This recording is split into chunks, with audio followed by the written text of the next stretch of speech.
Hello everyone, welcome to this week's Astrology News Report, presenting an alternate view of world events as seen through the lens of Vedic astrology. I'm Ron Berger. Today is June 25th, 2023. In this report, we'll be taking a look at what's coming up in the Zodiac for July 2023. But before we begin, an important message for all viewers. The weekly videos on this channel are available to people who donate to the channel. You are watching the once-a-month free public video. If you would like to have access to the upcoming month's weekly reports, stick around for the link at the end of this video to make your donation. Thanks. The month of July begins with a couple of notable changes in the zodiac. Mars has just changed signs, entering sidereal Leo on June 30th.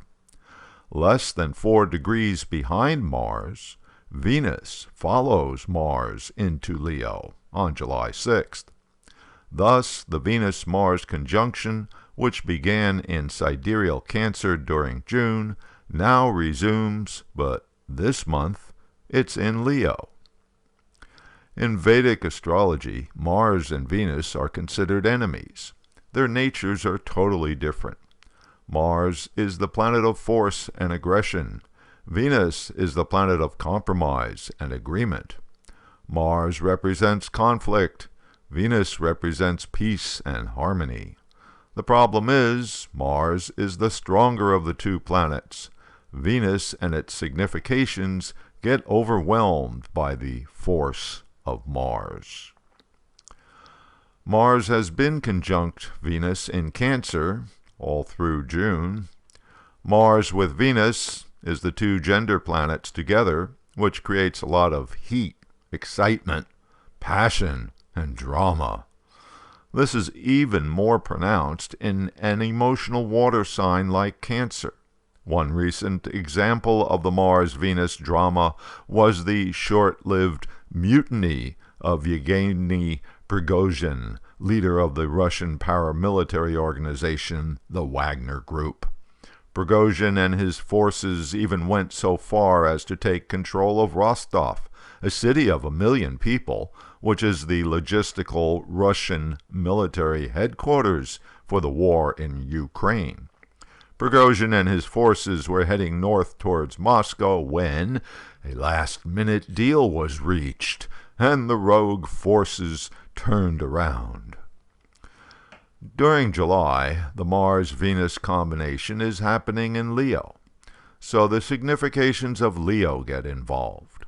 Leo is the sign of royalty, the sign of leaders.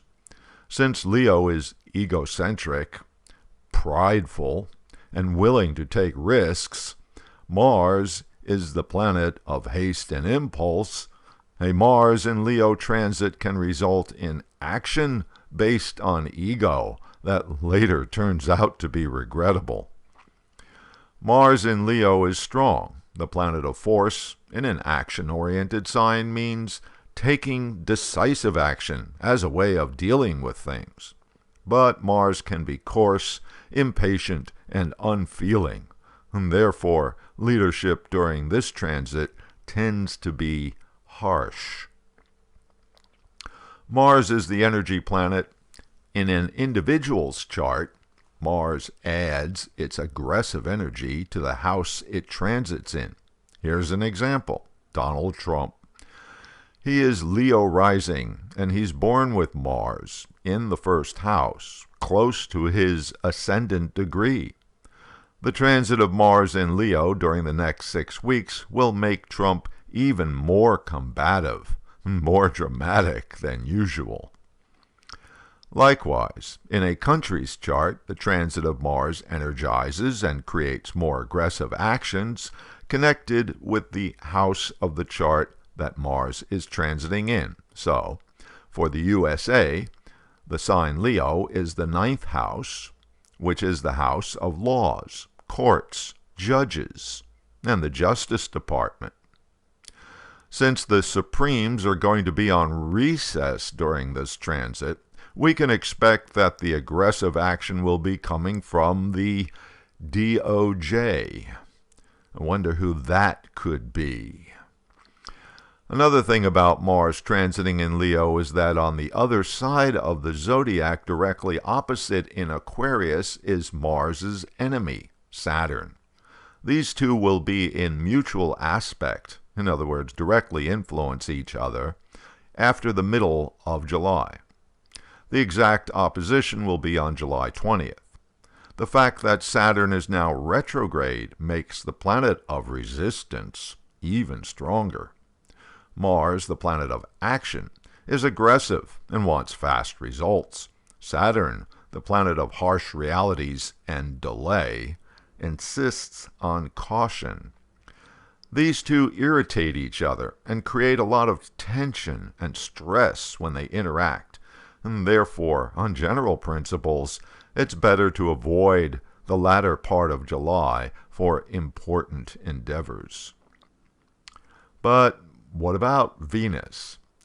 What happens to Venus in this Mars-Venus in Leo conjunction? Well, actually, this is where things get even more interesting, because at the end of June, Venus is slowing down in its progress in the zodiac because it is about to go retrograde.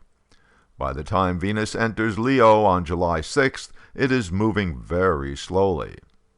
Venus only makes 4 degrees of progress into Leo when, on July 22nd, it begins its 6 weeks-long retrograde period. Of course, a retrograde planet is not actually moving backwards in the zodiac. It's an optical illusion caused by the arrangement of planets orbiting in our solar system and the fact that we on Earth are also in an orbit. The good news is that by mid-July, Mars is pulling away from the soon-to-be retrograde Venus, so Venus is getting some relief from Mars. But the bad news is that one of the main benefic planets will be backwards in the zodiac for the next month and a half. In astrology, retrograde means that the planet is not manifesting in its usual manner.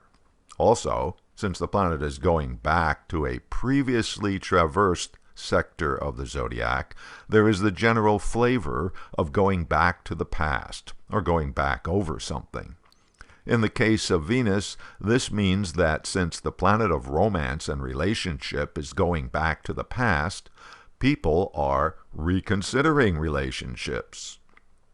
This could also manifest as a past relationship resurfacing. The planet of agreement, going back over the past, suggests renegotiating an agreement. Overall, a retrograde planet's significations don't function smoothly. Thus, Venus, the planet of aesthetics, is going to be harder to please. The planet of cost and value, when retrograde, means that value is harder to determine. As applies to everyday life, this means that when Venus is retrograde, it would not be a good time to make an important purchase. You'll end up questioning the value of what you bought or feel differently about how it looks or operates. In other words, buyer's remorse is more likely when Venus is retrograde. Venus will be retrograde from the last week of July through all of August and into the first few days of September. During that time, it will back up into sidereal Cancer, which will change how retrograde Venus manifests. I'll be doing a full analysis of Venus retrograde in an upcoming report.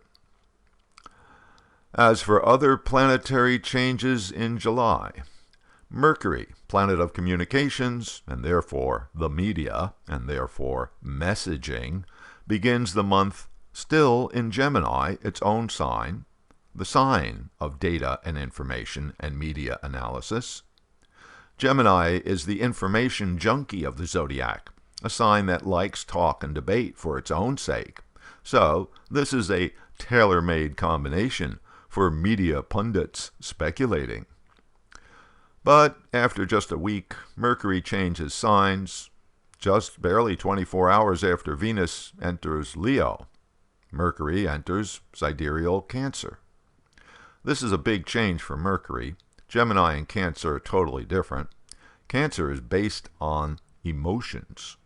The ability of rational Mercury to express things with logical reasoning gets curtailed in Cancer. The information gets distorted with emotions and contaminated with previously held points of view. Mercury in Cancer is more opinionated and less objective. And then, in the last week of the month, Mercury changes signs again and enters Leo. Immediately, the planet of the media becomes conjunct retrograde Venus. So now, the planet of rational communications has to combine with a backwards Venus, which will make facts and information distorted during the last week of July and into August. Venus is the planet of entertainment. Venus plus Mercury is infotainment. Okay, so there's a brief look at planetary patterns for July 2023, and here's a description of what's coming up in July's videos. July 2nd, Mars transiting in Leo and the effects for your rising sign chart. July 9th, the astrology patterns and their effects on world events. July 16th, Venus retrograde and its effects for each rising sign. July 23rd, no report because I'll be on a meditation retreat. July 30th, a preview of planetary patterns and predictions for August 2023. You'll not want to miss out on all these great upcoming videos, so if you would like to have access to July's weekly reports, donate $20 by clicking on or touching the donation card you see at the end of this video, which will take you to the donation page. And if $20 for a month is too much for you, you can donate $10. The link to each week's report will be sent to you via your email. Here's the link. Just click or touch the card, which will take you to the donation page. And if the card does not appear or doesn't work, you can find the link in the comment section below. Thank you, and until next week.